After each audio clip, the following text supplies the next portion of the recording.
everyone. This is Lenny Hoppenworth. I am live streaming here to you from Indivisible Illinois to the Facebook page. I'm also here with my friends on Zoom. I'm so excited to see you again today. We've been doing these live streams for a couple months now, gearing up for the November 3rd elections. And I'm excited to have on the call today a few guests, including Victor Shi, who I met, it feels like a long time ago, when I was running as an Elizabeth Warren delegate for the Congressional 9th District. And I was there with Josina Morita, brought us together, a water reclamation district, water reclamation rep, brought us all together, Asian Americans, in Illinois, delegates for different presidential nominees, and it seems like a long time ago, but I'm excited because Victor is here with me now, and we're gonna have a great conversation for the first half of the call. The second half, from 7:30 on, we're gonna have the Wisconsin Dems with us, with Rose Colacino, our Indivisible Illinois election security voter protection lead, and so many other hats, including vote by mail, so we're excited to have Rose and Luis Melero here from the voter protection team, Wisconsin Democrats, and also Heba Mohammed. Today we are 27 days out until election day in November. We're still in the middle of a pandemic. We are a day out from the vice presidential debates last night. So we will talk about that. There is some nonsense going on in Michigan right now, with the FBI apprehending, I think, 5 men who were thinking that they could kidnap the governor and overthrow the government. So there's that. So let's get into it. Thank you for joining us. I would love to have Victor on to talk first. Victor is my kid's age. I have a few children. 15, 16, and 19. And they are, my oldest one goes to Northwestern, young adult, and my 16-year-old, also young adult, and 15-year-old, young adult too. They're making up their minds right now about where they want to live in this political climate.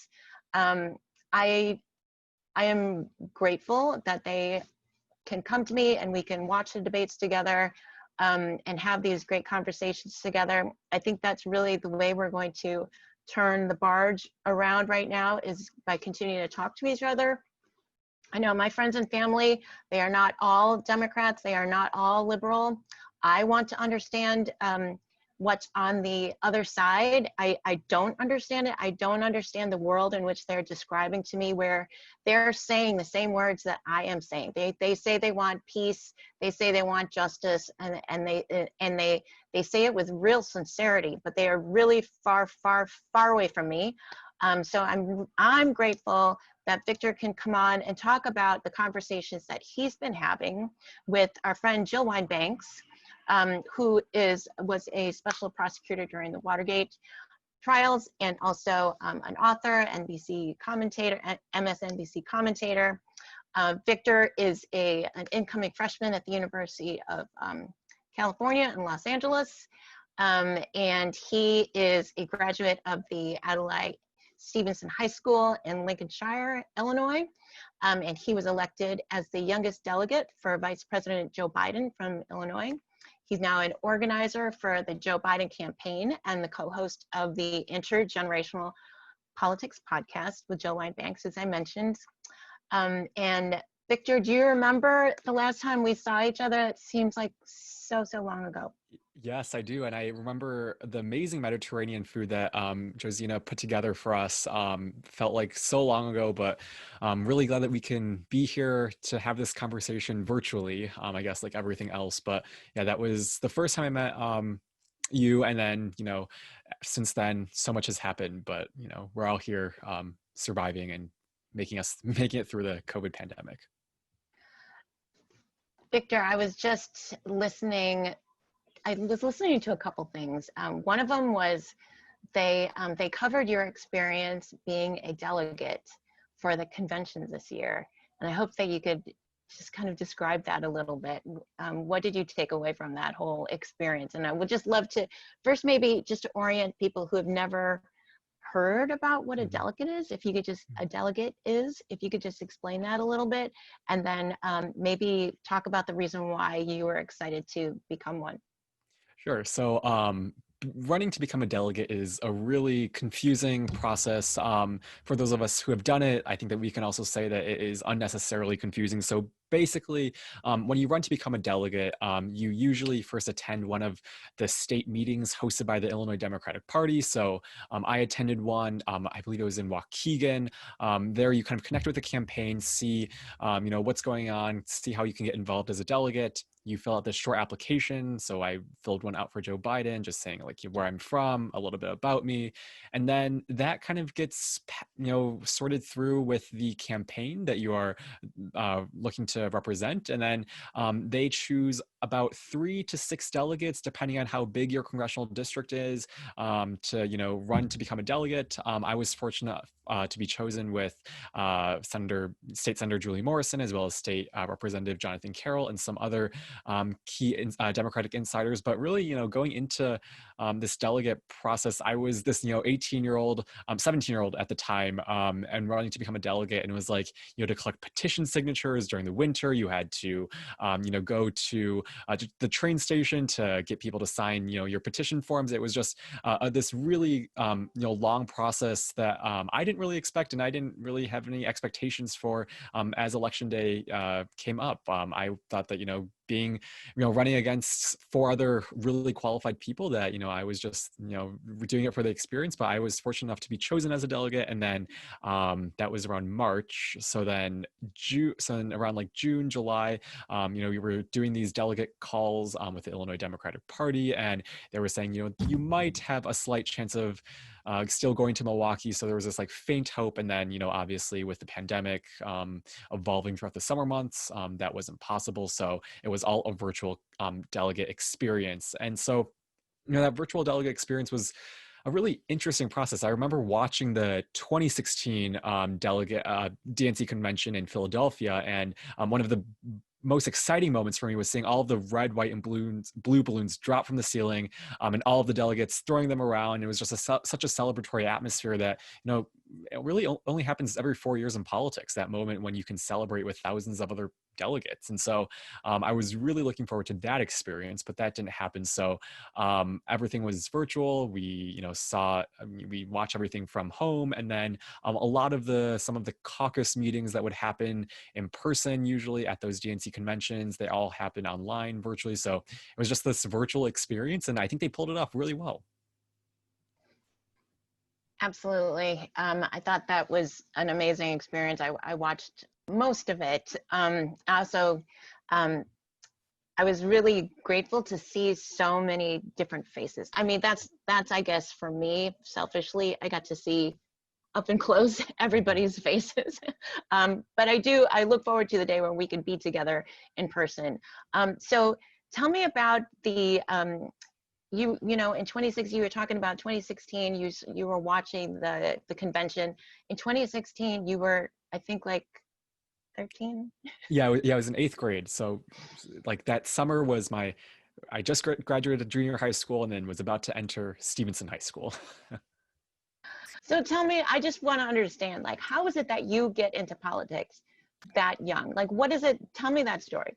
Yeah. So I was fortunate enough to have a really awesome 8th grade social studies teacher. It was right before the 2016 Iowa caucuses, and she's amazing. But she kind of sat her 8th graders down one day, and she was like, "I'm not going to do my normal presentation to you guys. I'm going to talk about what's happening currently. And that was it was like 2 days before the Iowa caucuses in 2016. And she sat us down and she was like, I'm going to explain what the political spectrum is. So she walked us through what being a Democrat is, what being a Republican meant. And then, she asked us some questions. We participated in a dialogue. And then she ended by saying that, as young people, you guys don't often realize this, but as long as you make your voices heard, as long as you take that initial step into politics, no matter what that entails, that you will have a difference, and that people listen to you as a young person.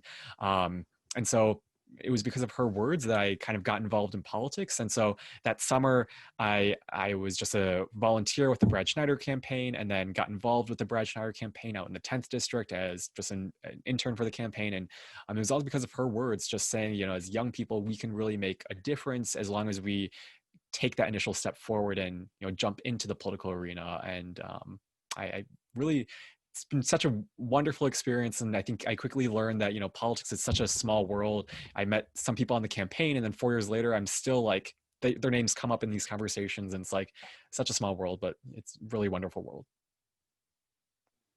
Thanks, Victor. And also, let's talk about the conversations that you are continuing to have with Jill Wine-Banks. How did that come about, the podcast? Yeah, so Jill Wine-Banks also ran as a delegate. She ran, I believe it was, where's the district that Evanston's in? Is that 7th district? Yeah. So the 9th district. Oh, the 9th district. Sorry about that. Yeah. So the 9th district, she ran as a Joe Biden delegate in the 9th district. And we kind of connected on Twitter talking about our candidacy for delegates. And then we were just thinking, because her and I kind of just clicked, and it was like a nice conversation that we had on Twitter. And, all of a sudden we were like, how can we kind of take the connection that you and I have and kind of spread that to the rest of the political arena? Because obviously we want to engage more young people, but also stress the importance of, everyone turning out to vote. And she was like, why don't we do this like intergenerational conversation? I was like, well, there are conversations and, online, and that's mainly in the form of podcasting. So she was like, well, I know nothing about podcasting. So I kind of handle the podcasting side and kind of getting us out there. But it was because we met on Twitter. And then since then, we just want to have these conversations where her and I just interview some people, or her and I just talk, unfiltered. And we have these conversations that engage hopefully my generation as well as her generations and every generation in between. So, we've had guests like we had my favorite one is probably ACLU's Legal Learned, who was a part of their immigrants' rights project. And, he was one of the leading lawyers when it was announced that President Trump would kind of ban people from the border and separate children at the border. And so that was really a moving podcast interview. But, as we head into Election Day, we have some exciting episodes that will be dropping for Intergenerational Politics. Victor, a lot of people are very concerned about expanding the electorate. I mean, we look to AOC and how she won in her district because she reached out to voters that the Democratic Party didn't necessarily were expected to reach out to. She helped expand the electorate. And we try to do that here in Illinois by getting people to actually check their voter registration, register to vote, and make a plan to vote. How do you think it's going so far in your circles, your young circles? Are those conversations actually resonating out there with young people? So far better than when I ran to become a delegate. So our AP government teacher took all of us to Iowa for the Iowa caucuses this year, and that was a surreal experience. And each candidate on the night of the Iowa caucus usually has like a victory or just a campaign party, and so we had the options of either going to Pete Buttigieg or going to Joe Biden's rally because they were pretty close to each other. So there were about 40 people, and I was the only one who went to Joe Biden's rally at the time with my teacher, and everyone else went to Pete Buttigieg because, as you said, whether it's Pete Buttigieg or Bernie Sanders or AOC, they all were able to kind of tap into that electorate of just younger voters and voters who have been left behind, like Latino voters, younger voters. So all of them went to that rally. I went to the Joe Biden rally. And, since then, Joe Biden, appeared to be the front runner during the primaries. And then all of a sudden, Bernie Sanders dropped out. And among my peers, that was a real low moment in terms of just their support for Bernie Sanders, their support for Joe Biden, and just whether or not they'd support Joe Biden at all. But I think, what the Joe Biden campaign has done and continues to do is, they just want to have the conversations and meet people where they are, and most importantly, just listen to my generation. You saw that right after Bernie Sanders dropped out, AOC and members from the Bernie campaign formed these like unity task forces with the Joe Biden campaign. So they would, talk about these policies that affect the younger generation, and they would formulate these policies, and then they would just, really emphasize that we are here to listen to you and we value you. And I think that's really worked within just the younger generation so far. And some people are still reluctant to support him. I think there's a group called Settled for Biden. Like we're reluctant to support you, but we'll settle for you. And while we want everyone to be passionate, we're just glad that people do realize that while Joe Biden may not represent all of their policies and what they like to see happen, he's far better than the alternative, which is Donald Trump, and just the grave danger that he poses on our democracy. Yeah. So Indivisible Illinois, Indivisible IL9, which is my local group, and other Indivisibles that are on this call are part of a bigger network, a national network with one group in at least one group, 2 to 4 in some congressional districts across the nation, so 6,000 groups in general. And we did a poll, and at the time, Joe Biden was actually the last. Joe Biden was our last candidate that we wanted to win for our party. But we did take a pledge, and we said whoever did win the nomination, we were going to rally behind that candidate, and we were going to do everything that we could to help him get over the finish line and to win. And so we are doing that. We are doing phone banks. We're working in Wisconsin. We're going to hear from Wisconsin later. We're doing phone banking, and we're helping states, swing states all across the nation. So I just actually want to go back to you when you were choosing at that time, when you were in Iowa, with all the candidates in front of you. What is it that you saw in Joe Biden back then that still resonates today?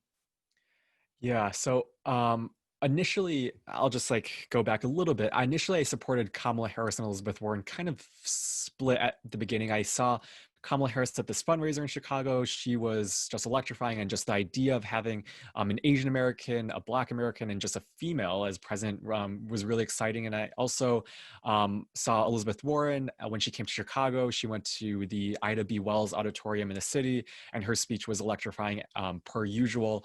But then I kind of started listening to Joe Biden's speech, and I saw him on the debate stage. And what struck me most about Joe Biden was just his personal character and just his ability to connect with people.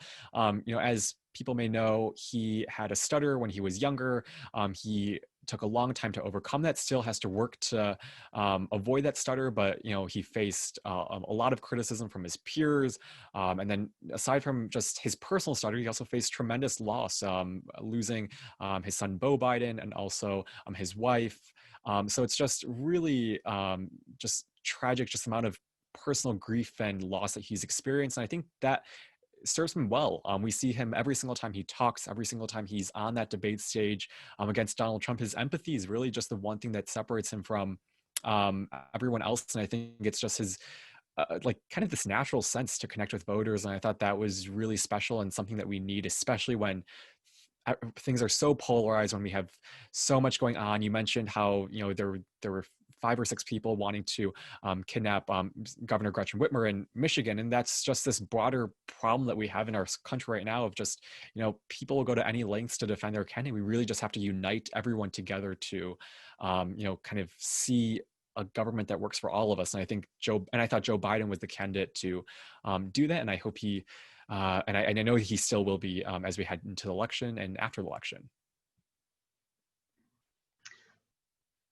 So I was listening to Kathy Griffith on your show, and she was talking about, I think that maybe that was the day when they announced that, so we'd love for you to talk about that interview as well. But I remember on her, one of the things that she said about Kamala was that she's exactly what the doctor ordered. And right now our country is sick.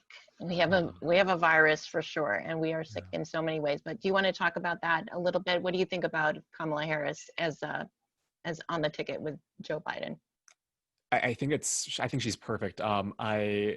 She's an Indian American. She is a Black American. She's a female, and all of those three things combined, I think it's just a representation of just what America is. We are becoming more diverse. We are seeing more. Hopefully, we will, because of Kamala. We've already seen just an uptick in the number of females and just diverse candidates running for office. But I think her being on that ticket is really powerful, because some people may still be hesitant to support Joe Biden, but then they see Kamala Harris and they're like, well, she is kind of what America is. And I think people like her, not just because of her identities, but also because of her trailblazing record as, being the first California female attorney general, being one of the only Black American female senators in the United States Senate. So I think she's just an inspiration for all of the young little girls who may want to become someone like her. And obviously we still have that last step. Hopefully we will see a female president in our lifetimes, but I think her being on that ticket sends a real clear message to anyone who wants to follow in her footsteps, and just as a reflection of where we are as a country right now, and that we need representation across all levels of government. Thank you, Victor. I'd love to open it up to my friends on the Zoom call or anybody in the Facebook feed. If you have any questions for Victor, go ahead and put them in the chat now. I know that last night, this is exactly what you're saying, Victor. It's a very polarizing time, and there's a lot of reasons to be afraid.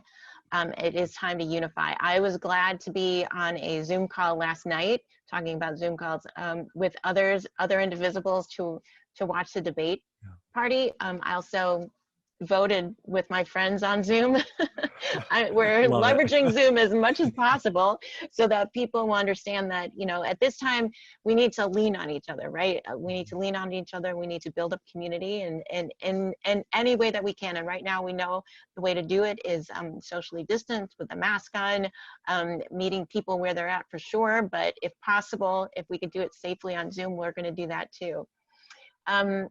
Anyone have any questions in the chat? Go ahead and shout them out now. I'm just also going to look over here. Okay, one question is, we are really pushing vote by mail. We have a website, virusfreevotingillinois.org. We want people to go there. We want people to check your voter registration. You can still apply for online in your own jurisdictions for a mail-in ballot. I myself, I filled mine out with my friends, as I told you. I have my sticker to prove it from the Chicago Board of Elections. Wow. Oh, I got two.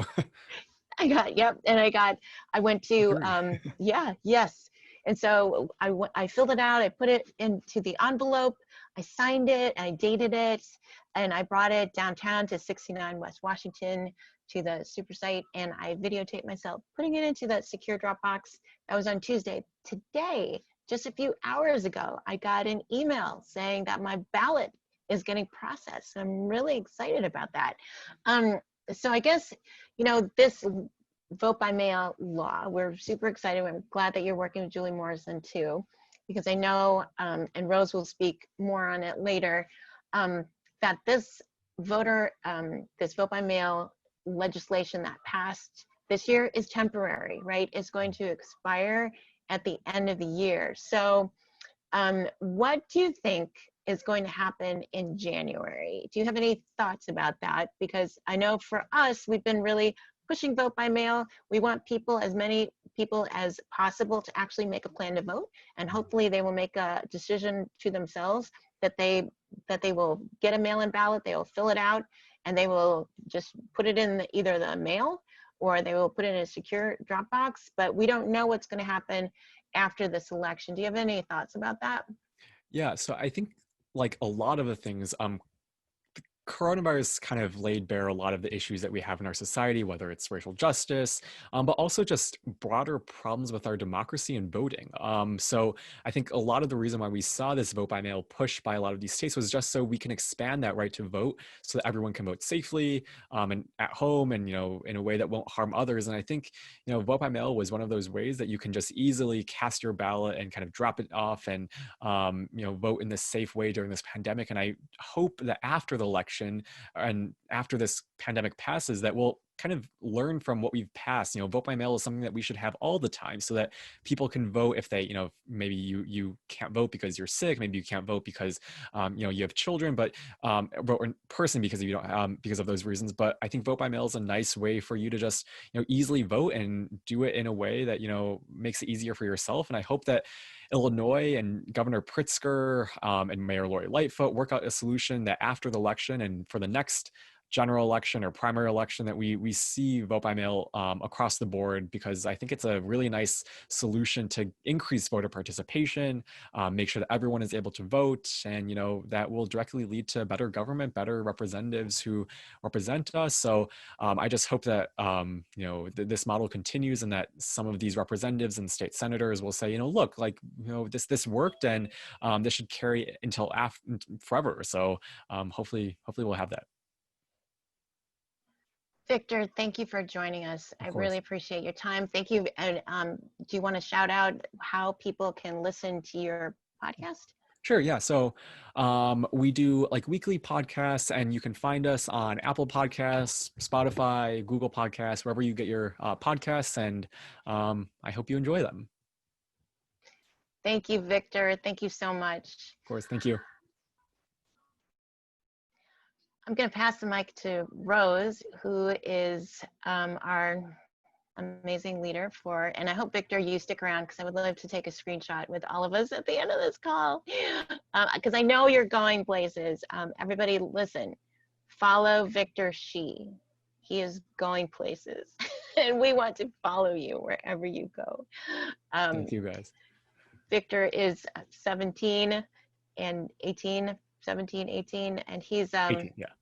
18, and this is it. If anything is going to help us, it's the youth. The youth is going to lead the way, and especially people of color like Victor, like we're so proud of Kamala as myself, an Asian American, and I know you are too, Victor. So thank you so much.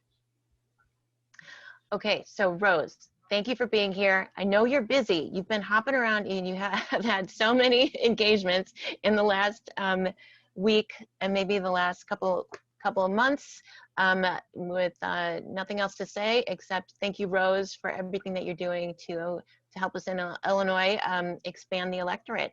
Rose.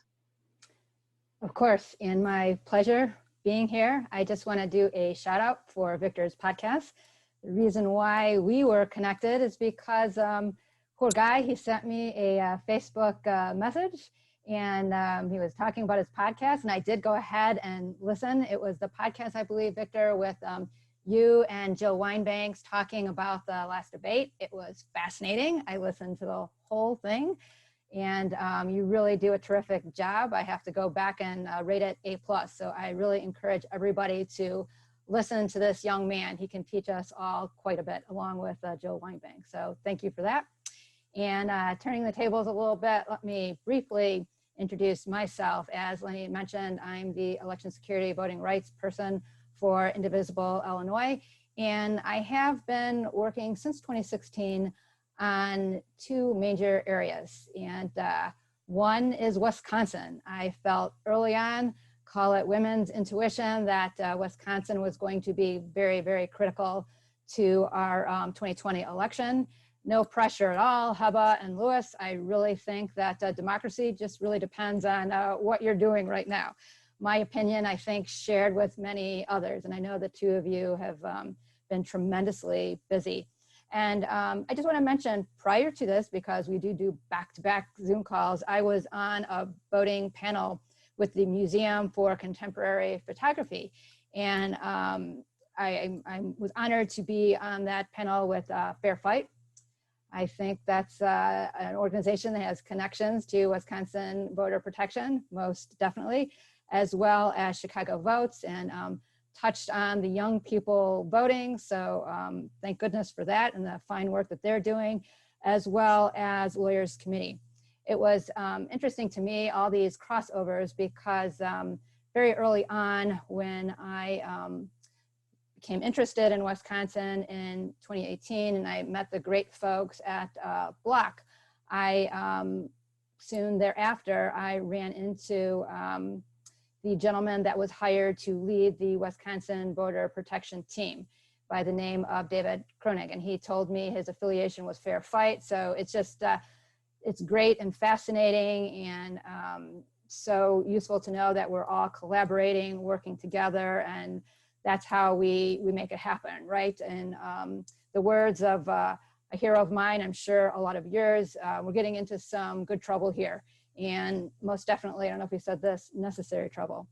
So I am going to talk about Illinois, because that is something that we've been very engaged with, especially since the pandemic. But I do want to spend the majority of time talking about Wisconsin. So it is, of course, so critical to our nation. And actually, in preparing for my last panel, I had done some research on Wisconsin. And so I'm really thrilled to know that I have the experts on.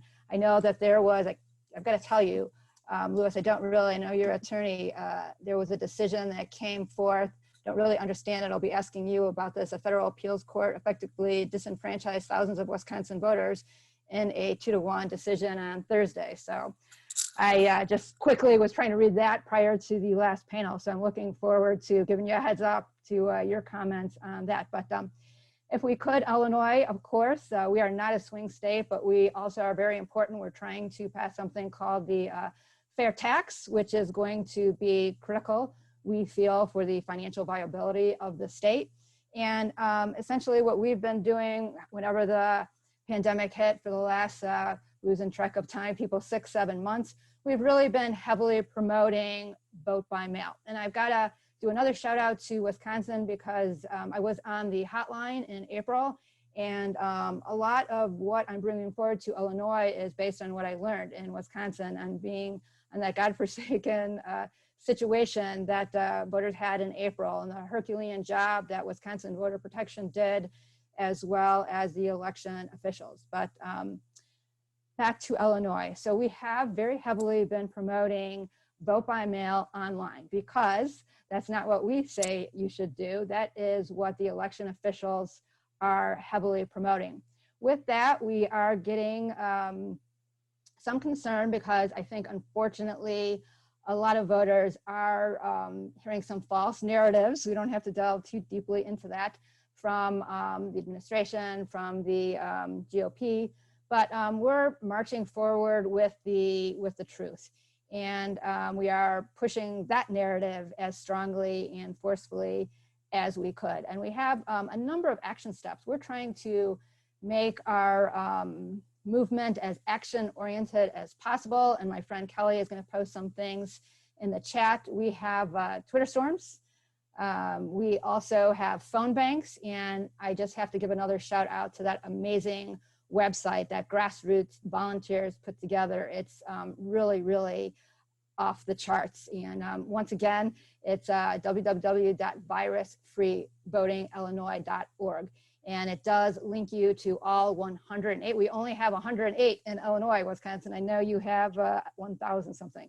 So we have it easy, right? But it does give you a link to the 108 jurisdictions. And it allows you through our website to go ahead and order that very important vote by mail application if you have not done so already. It also gives you a timeline. I know people are concerned about the post office and how much time we have, but I think we've made a very good estimation that you are very safe in requesting your vote by mail application up until the 20th. And you'll see that we do somewhat of a pivot, and we will be focusing more so after October 20th on virus-free voting and early voting safely and securely at the polls.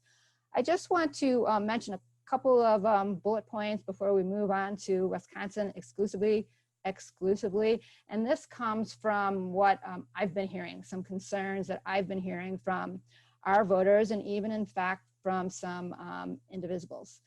If you are concerned about the post office, we have the very secure drop boxes. Those drop boxes are at 69 West Washington for the Chicago voters, and you can use that as Lenny did.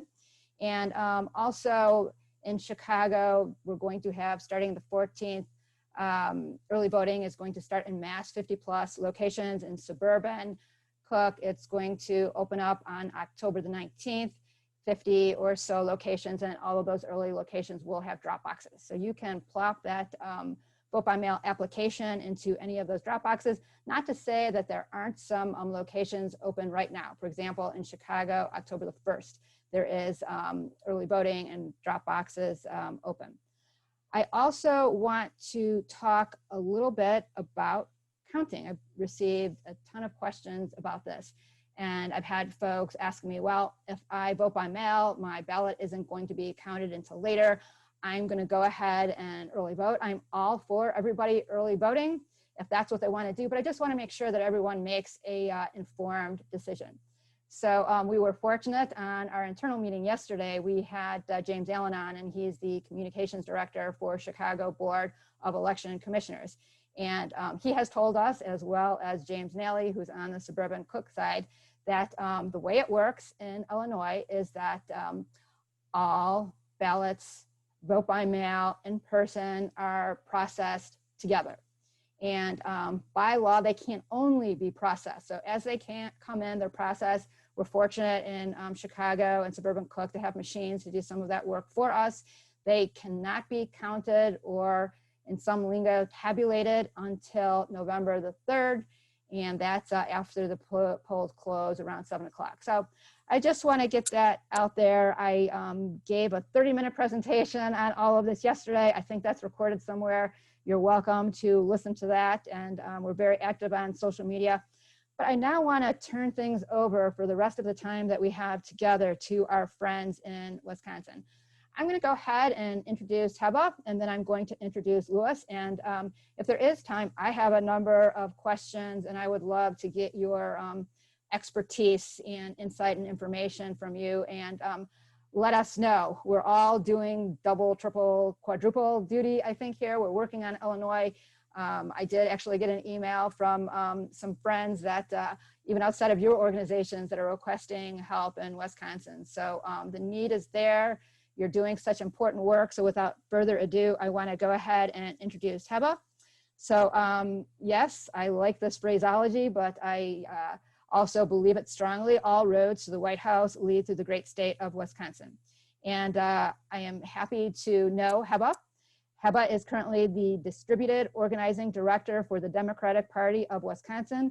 And I believe your title might have changed a little bit since you are now, you can explain all that to us, more coordinated with the Biden campaign.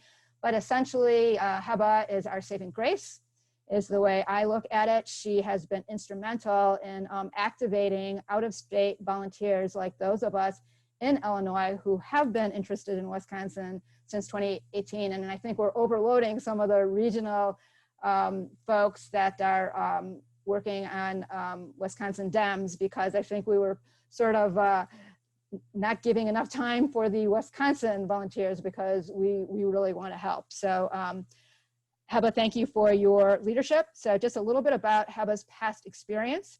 Her experience includes working at the Arab American Institute. Heba was a candidate for the Green Bay City Council, and Heba, I hope you're going to run again, and I can't wait. Please let me know. I'm right there as your volunteer. She also worked at AmeriCorps, providing support to alleviate and eradicate conditions of poverty. We now welcome Heba, and Heba, the floor is all yours. Thank you so much, Rose. Thank you all for inviting us to come back and chat with you again. As any good organizer will tell you, we are the ones who are grateful for all of the work you are putting in. It's our job to facilitate, but you are really the ones doing the hard work, making the calls, talking to the voters, and spending a lot of your free time educating yourself so that when we do have these conversations, we're getting them right the first time.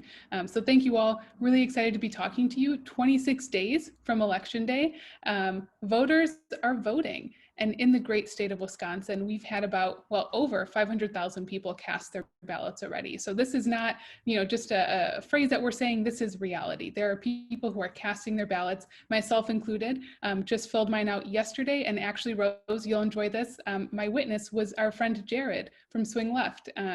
Turns out we live in the same neighborhood, and I live alone. So we connected, and it was a really good time to meet him and to get that witness signature as well. So I know a lot of you have been volunteering with us already, so I will try to keep it short and sweet. But in these last 26 days, we are making calls every single day at this point to talk to voters to make sure they have the information they need. Right now, we are in the vote by mail phase of our campaign. I'll let my colleague get into that a bit more as we start heading toward in-person early voting. But we want to make sure if people have ballots in hand, that we are talking to them to make sure they know what's required to return it and to have it count. And if they don't have ballots in hand, that they know what their options are moving forward here. The voter registration deadline is also coming up, and so that's going to continue being a priority for us to make sure that Wisconsinites who are not currently registered know what they need to do to get registered before the deadline. Phone banking will be happening this weekend. It's a weekend of action for us, as will be the next 3 weekends, well, 4 at this point. I don't know, I've lost track of time. Several weekends, but all of them, doesn't matter the number, all of them will be weekends of action at this point, and we could use your help. One exciting piece is that we are getting more and more really exciting people joining us for the phone banks. Last weekend, we had Tommy Vitor, who's one of the co-founders of Pod Save America, Crooked Media, join us for a Q&A session. It was really quite incredible, and we're gonna have more folks like that joining us. So if you're interested in, of course, making calls, but also hearing from really neat people who support Democrats and who support flipping Wisconsin, please consider signing up, and we will keep you posted about those very specific opportunities. One thing I want to mention before I turn it over that we haven't really spoken about on previous calls are some of the other opportunities that we have. Now that we're getting down to the wire here, we are really leaning into leadership development. So if you're somebody who's been making calls and you're thinking, I want to take on a little bit more responsibility in these last few weeks, please reach out to me. We need folks who can help manage and run our phone banks as volunteers. We will coach you, we will give you those skills and make sure that you are prepared so that come election day, our staff can be on the phones all day calling voters and having those really impactful conversations. We're looking for digital captains as well. So this takes a lot of forms, but primarily folks who are willing to engage online on social media to make sure that voters have the right information and to help us spot misinformation so that we can correct it and make sure that, again, like voters are not being misled and that we're helping them get it right the first time so that we don't have to chase them if their ballot is completed improperly or if they show up to the polls without proper identification, anything like that, if it's needed for them. So those are the big pieces here. I'll make a pitch for iwillvote.com. If you have any questions in any state about registering to vote, requesting your ballot, finding your early in-person polling locations, your election day polling location, please go to iwillvote.com. As Lenny is pointing out to me, flywillvote.com will also take you there. If you were watching the debate last night, just a really good time and excited to be working with all of you on this for these last few days. It's been a long journey, but we're gonna make it and we're gonna cross that finish line. I will turn it back to you, Rose. Thank you. Thank you so much, Heba, for the work that you are doing. I think we'll give you one quick question. I see one popped up in our chat before we turn it over to Lewis. And we see here that this requester wants to know, how are your volunteer numbers for poll watchers in Wisconsin? Yeah, I think that's a good voter protection question, so I will hold off on that. Most indeed. So yes. So Lewis, welcome. I'm so happy to have you here. Lewis is a first-time voter protection person with us, so I'm grateful to have you here. And let me give everybody some background on Lewis's history. So he is a voter protection associate for the Biden, Harris, and Wisconsin Democratic Party coordinated campaign. Prior to joining the campaign, Lewis worked as a staff attorney and policy manager at the nonprofit focused on tobacco control and gun violence prevention. Lewis was born and raised in Chicago and enjoys masked, socially distant outdoor activities. Lewis, turn it over to you. Thank you, Rose. So thank you all for attending and for listening in on this Facebook Live. My pitch is really focused on the voter protection part in Wisconsin. I will say that I was just looking at some of the numbers earlier this week, and about half of the volunteers that have signed up to do poll observing have actually come from mainly the Chicago area, but they're all Illinois people. So we really are counting on everyone to come up and help us in Wisconsin. Your help is greatly needed and greatly appreciated. My main pitch is going to be towards the poll observing. And interesting that someone asked about the poll working, just to kind of maybe explain a couple of the differences there between poll observing and poll working. We're still recruiting poll workers in certain parts of Wisconsin that still have a need. It's mainly up in like the northern part of Wisconsin, like the Green Bay area, and then also like Northwest. And then we're still hearing that there's like some other just sporadic parts throughout like the south part of Wisconsin. But it sounds like Madison, Dane County should be okay for the most part with poll workers. The Milwaukee area should be for the most part okay. We think there's still a need in Racine and Kenosha.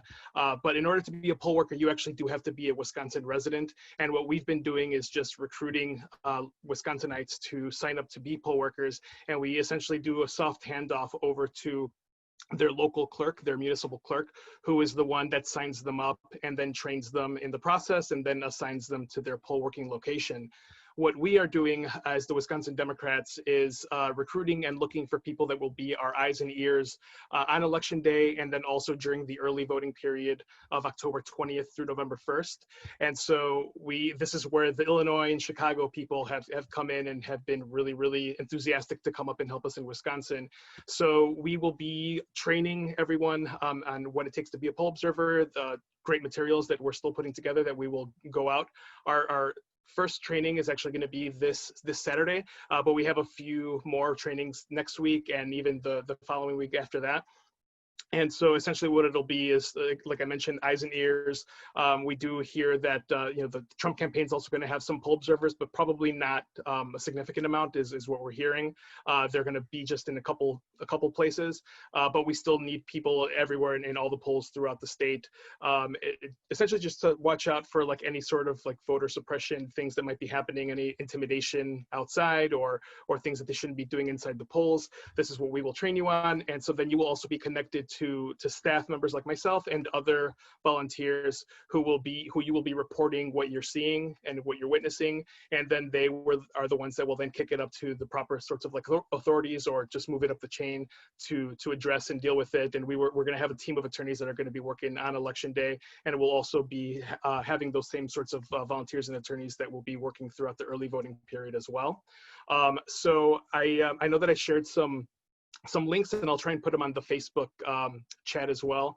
And if you wanted to sign up to be a poll observer, we also still need people to help us with phone banking as well. The recruiting process is still ongoing. There's still areas of need for poll observers, and mainly in the southeast of Milwaukee, Racine, and Kenosha, and also in Madison, Dane County. There's still a large need for poll observers there, in particular during the early voting period, and in particular in the first days of the early voting period. The other thing with phone banking, apart from like the recruiting, we've been kind of training up our volunteers as well, as Heba mentioned, into like leadership positions. One of the things that we're also doing is reaching out to voters who we've identified have some issues with their ballots, and in order for them to like fix those issues and make sure that their ballots and their votes are counted. So there's a variety of different sorts of calls that we are making, and that also being one of them. We just want to make sure that everyone's vote counts, and like all the efforts and everything that we're doing, it leads and is working towards that. Excellent work, and thank you for all that you are doing, Louis, and your stellar team. I want to make sure that we understand what is in front of us. So for poll workers, those volunteers have to be Wisconsinites, and it's my understanding, tell me if I'm correct on this, there's a deadline. So is there a deadline by next week you have to sign up? Is that correct, or is it not? There is a deadline. I don't have that in front of me right now, but I know that we are getting to like that cusp where we are going to make the transition to then fully focus on just identifying poll observing volunteers. But I think it's going to be sometime within like the next like week and a half or so, as you're mentioning. Okay, very good to get the information out there for anyone that's listening. Hopefully we have listeners from Wisconsin and Illinois, but if you're living in Illinois and you know anybody in Wisconsin, we have a timeline. So hopefully please do sign up and use those links that I know that Kelly is going to put up for you, Louis. So for poll observers, that's just such a critical role. I have some colleagues that I'm thrilled have signed up. And also I want to do a shout out. We at Indivisible Illinois 9, as a matter of fact, have been conducting phone banks, I think for the last 2 months. And we have been recruiting for poll workers and poll observers and hotline. And another point of clarification, it's my understanding that the hotline, which I have had the honor of sitting on, and I learned so much from, the hotline is at capacity. Is that correct? Or do you want to have some standby people too for the hotline? No, just in case. That is correct. We still have people, attorneys from all across the country actually, that want to help us on the hotline. But yes, no, we were doing a bunch of trainings there. We were recruiting there.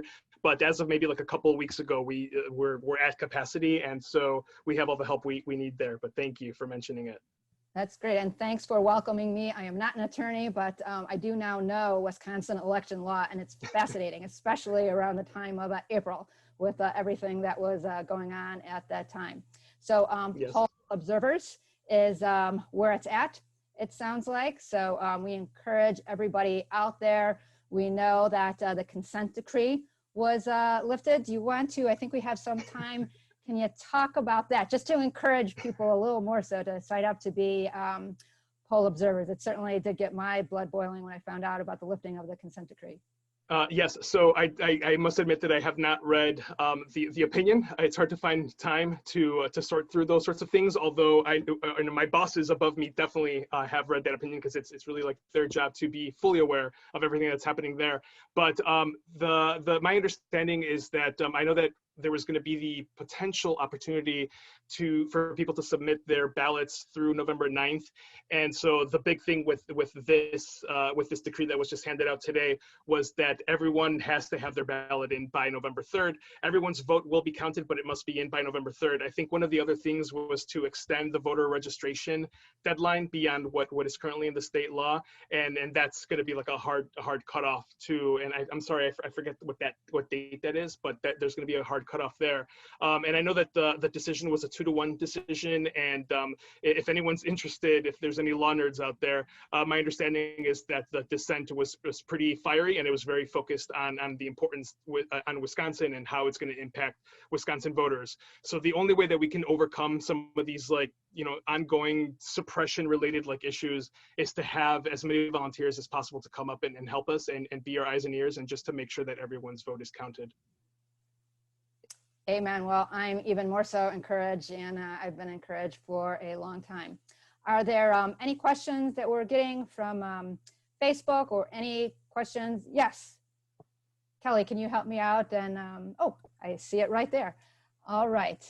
Can you speak to the virus protection for poll watchers? How will that be handled?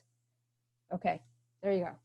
Sure. So my understanding also is that the local clerks, the local polling locations, are going to have the proper sanitation and social distancing in place. They're going to be very good and very strict about that. Us as a campaign, we're going to be providing PPE to all of our volunteers, including, I know that we're still working on getting the N95 masks, but we hope to have anything and everything that is going to be required and needed by our poll observers to keep them completely safe. Very good, very good. And Heba, I believe we need some clarification, please. So can you clarify the deadline to register to vote in Wisconsin? And I want to do a shout out for myvote.y.gov. They trained me well. Thanks, Heba. Sure. Yeah. So the voter registration deadline for Wisconsin typically is October 14th. There was a little bit of back and forth with this court case that might have extended it, but with this decision, it is going to remain October 14th unless something else changes. So I think it's important that we are telling people that that deadline is coming up less than a week. So the more people we can encourage to register by then, the better.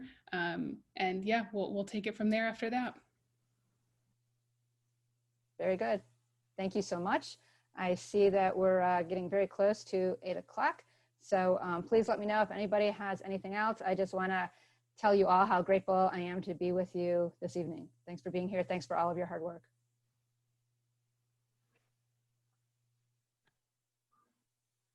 Thank you, Heba, and thank you, Luis. Thank you, Rose, for always keeping us up to date on vote by mail in Illinois and also making the connection to Wisconsin.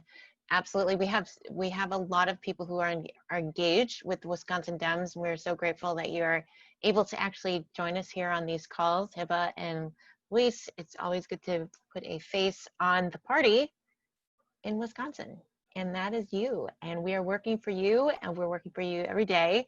And I'm excited that you're going to bring in more people to help you online, digitally, because really we are using social media for good here. So I'm excited to see how that rolls out. And I'll look into those links later as well to help you share that out. At this time, we're going to end the call. We're going to stay though, because we're going to take a picture before we leave. So don't go away, but we are going to end the live stream. Thank you everybody for joining us. We appreciate you so much. Please continue to build community, because that is the only way that we are going to get through this, no matter what happens. We're going to need you. We're going to need you and your friends. You're going to need you and your friends and your family. And we're going to need you and your friends and your family and their friends and their families. And that is the only way to do it. We do it with love, and we do it with intention, and we do it because it matters. So thank you all for sharing this time with us today, and we'll see you again. Thank you, Karen.